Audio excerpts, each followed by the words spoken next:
acordás cuando llevabas guardapolvo y la seño te decía que cantaras el himno? A muchos nos da algo en el pecho cantarlo. Esa sensación linda de lo que sabemos que es propio. Más nuestro que el mate, el asado o el colectivo. El himno imponente que toca hasta el corazón de la bandera, que flamea en lo alto y nos cubre en el manto de patria, que nos da la identidad. Somos gracias a ella. Ella es por nosotros. Somos argentinos, orgullosos y libres, dueños de nuestro suelo. Pero hubo un tiempo en el que no fuimos ni orgullosos, libres ni dueños. Un tiempo en donde nuestra bandera fue humillada, golpeada y avasallada. Nuestra patria desapareció mancillada por líderes que vendaron los ojos y oídos de miles de argentinos por años. Pero las vendas con el tiempo se aflojan, y es cuando en su desespero recurren a cualquier cosa con tal de perdurarse en el poder. Acá están reunidos obreros, empresarios, intelectuales, todos los órdenes de la vida nacional, en la Unión Nacional, en procura del bienestar del país y su dignidad. Que sepa el mundo, América, que un pueblo con voluntad, pueblo argentino, si quieren venir, que vengan, les presentaremos batalla.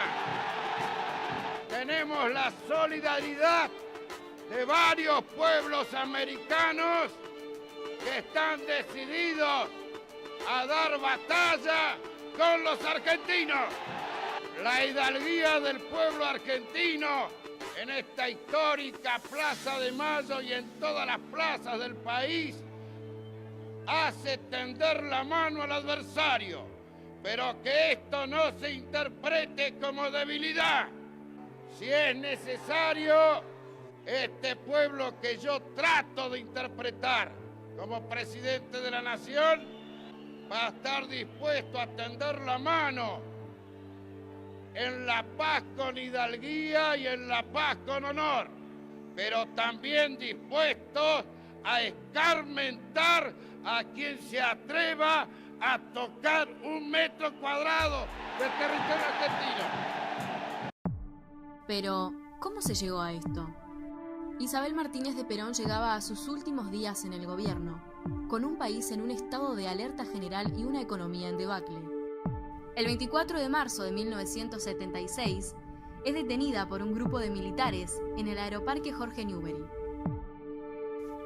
Ese es el momento en donde da comienzo la época más oscura de la historia argentina.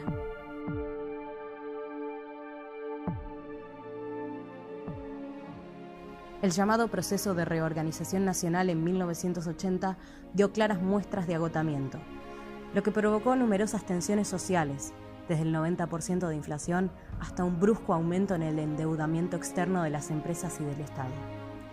A su vez, las constantes protestas de diversos organismos de derechos humanos por los desaparecidos hacían más evidente la crisis del gobierno militar.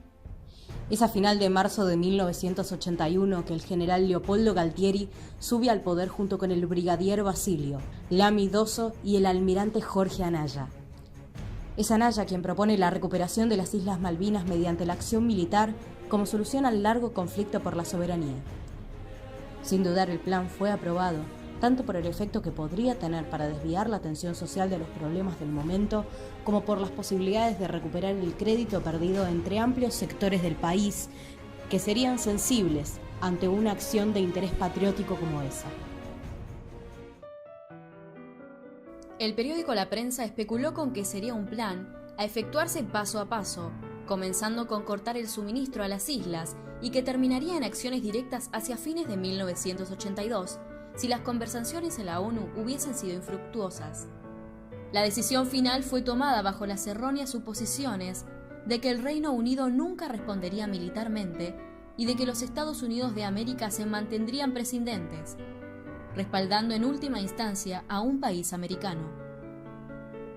Previamente, el 19 de marzo de 1982, la tensión entre los dos países se incrementó cuando el Ara Bahía Buen Suceso transportó un grupo de comerciantes de chatarra argentinos que habrían izado una bandera de Argentina en la isla San Pedro, principal del archipiélago, durante una permanencia por trabajo que había sido previamente acordada por ambas naciones. Este acto fue más tarde visto por los británicos como el primer acto de la guerra. La nave HMS Endurance fue enviada desde el puerto de Stanley hacia las Georgias, hecho que llevó a un pequeño desembarco argentino en la isla. La Junta comenzó a estudiar la posibilidad de ocupar las islas antes de que los británicos pudieran reforzarlas, por lo que adelantaron todos los planes originalmente previstos, y con el mayor secreto se adelantó la fecha del desembarco inicial en la isla Gran Malvina al 2 de abril. A pesar de las múltiples advertencias del capitán de la Marina Nicholas Barker, la recuperación de las islas tomó por sorpresa al Reino Unido. Barker creía que la planeada retirada del HMS Endurance, que era la única nave británica en el Atlántico Sur, sería la chispa que precipitaría la acción militar, siendo para los argentinos una señal de que Gran Bretaña no estaba dispuesta a defender los territorios y habitantes en las islas y que pronto sería incapaz de hacerlo. En el año 1982, el Reino Unido se encontraba en una difícil situación económica. El Partido Conservador, que estaba en el poder, sufría un notorio desgaste. La popularidad de su primer ministro, Margaret Thatcher, estaba en descenso y en ese tiempo había huelgas en las minas de carbón. Al creciente descontento laboral en ese país, se sumaba una sensación de amenaza de muerte en el ánimo de los jefes de la Marina británica, que veían cómo avanzaban los planes de reducción de flota de la guerra en el contexto de la Guerra Fría. La posibilidad de que Argentina tuviera un puerto fue estudiado por Londres a partir de los contactos que la embajada británica tenía con los colegas chilenos, y que indicaban que la Marina argentina buscaba un puerto bien al sur. El 5 de marzo de 1982, David Joy, representante de la embajada británica en Buenos Aires, informó a sus superiores a partir de contactos con su colega chileno Raúl Schmidt, que el puerto argentino de Ushuaia no satisfacía a los militares argentinos porque creían que era sometido a la vigilancia de espionaje chileno, según lo que dicen los documentos. Después de todo, si todo lo que ellos quieren es una base naval, bien podríamos acomodarles, apuntaba la nota enviada por el diplomático británico. Documentos secretos que fueron desclasificados revelan la falta de unidad que había en el gobierno británico sobre cómo responder al desembarco argentino en las Islas Malvinas en 82 y algunos de los planes que llegaron a barajar. Asesores, funcionarios y legisladores a favor y en contra de la guerra le recomendaron de todo a Margaret Thatcher, incluso que no valía la pena embarcarse en un conflicto armado con la Argentina. Las opiniones diversas sobre qué hacer con las islas calaron hondo en Downing Street. Dos asesores llegaron a proponerle a la primera ministra británica un plan para pagarles a los kelpers y que se mudaran a Gran Bretaña, Australia o Nueva Zelanda. Otro funcionario habló del temor de hacer un papelón y que eso precipitaría la caída del gobierno de Thatcher. Las conclusiones de los documentos fueron dadas a conocer por los diarios The Guardian y The Independent. Con los títulos, los papeles de Thatcher muestran las dudas que había en el corazón de Downing Street y Thatcher Confidencial, la historia no contada de las Malvinas. Publicaron textuales de asesores, funcionarios y legisladores que dan cuenta de cómo se vivió la situación. Los periódicos argentinos ofrecían a principios del año 1982 indicios de que la guerra era un escenario posible, aunque desde ya no necesariamente el único que barajaban los militares.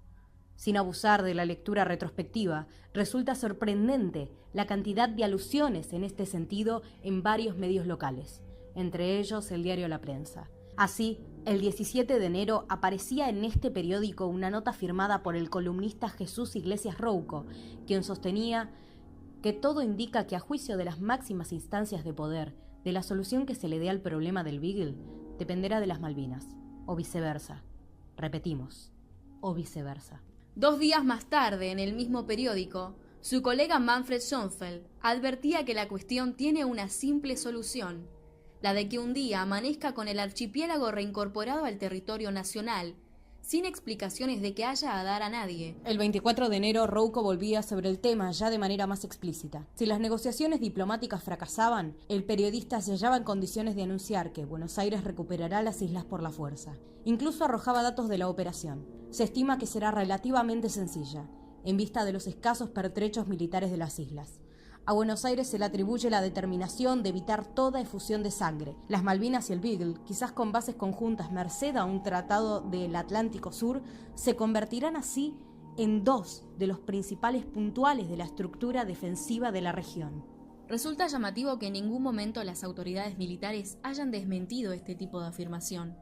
Al contrario, en febrero de 1982, el ministro de Defensa Amadeo Frugoli admitía en el periódico mendocino Los Andes que desde el punto de vista estratégico, las Islas Malvinas por su posición geográfica serían un punto de apoyo de gran importancia y el titular argentino de la OEA, Alejandro Fila, a través del mismo periódico en su edición del 5 de marzo, sostenía que las Islas Malvinas son argentinas.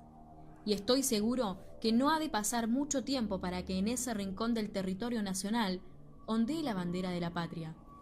3 días antes, el diario La Nación titulaba en tapa como noticia central: Nueva política para Malvinas, con una bajada que ya dejaba entender que los militares argentinos no descartaban la guerra.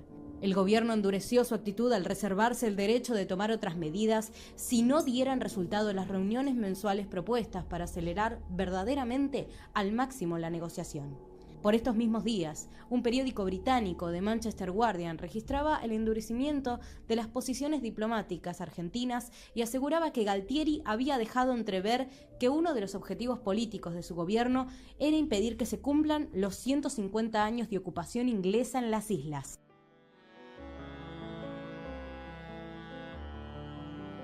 El litigio en torno de Malvinas se aceleró entre el 19 y el 24 de marzo de 1982, cuando un grupo de tareas, encabezado por hoy, el ex capitán de fragata Alfredo Astiz, izó la bandera argentina en Grytviken, Islas Georgias del Sur, lo que provocó el reclamo británico y la movilización de un buque hacia la zona de tensión.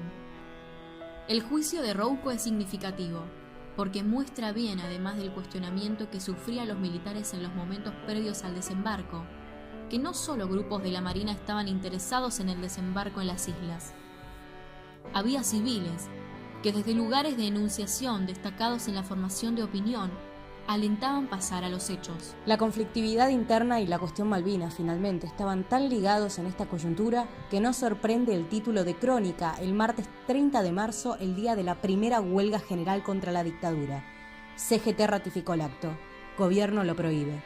La plaza del 2 de abril estuvo colmada de gente. Miles y miles con un nivel de fervor que Leopoldo Fortunato Galtieri se permitió, antes de hablar desde el balcón presidencial, tomar cierto contacto con la multitud. El dictador habló como pudo frente a una plaza de Mayo que en su composición mayoritaria reflejaba una sociedad porteña despolitizada. Solo banderas argentinas, sin ninguna leyenda visible, cantando juntos contra un enemigo que estaba afuera. Allí se escucharon consignas de apoyo al dictador, junto a otras más ingenuas.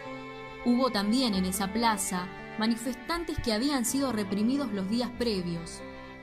La izquierda en particular y los sectores populares en general apoyaron la incursión bélica en las islas, aunque buscaron formas de erosionar a la dictadura a partir del sentir popular de adhesión a una causa justa. A partir de allí comenzó una dinámica común a todas las sociedades modernas en guerra. Manipulación mediática, control social, apuestas cada vez más elevadas al resultado victorioso de la contienda. La última variable común es justamente el lazo de acero entre el resultado militar y la suerte del gobierno de turno. La firma de la redención de la Argentina el 14 de junio de 1982 permitió acelerar la caída de la dictadura y permitió que comenzaran a salir a la luz los crímenes cometidos por la misma los años anteriores. La Guerra de Malvinas. Guerra patria que por un rato unió a los argentinos pisadores y a los argentinos pisados. Culmina con la victoria del ejército colonialista de Gran Bretaña. No se han hecho ni un tajito los generales y coroneles argentinos que habían prometido derramar hasta la última gota de sangre. Quienes declararon la guerra no estuvieron en ella ni de visita. Para que la bandera argentina flameara en estos hielos, causa justa en manos injustas. Los altos mandos enviaron al matadero a los muchachitos enganchados por el servicio militar, que más murieron de frío que de bala. No les tiembla el pulso. Con mano segura firman la rendición los violadores de mujeres atadas, los verdugos de obreros desarmados. Eduardo Galeano.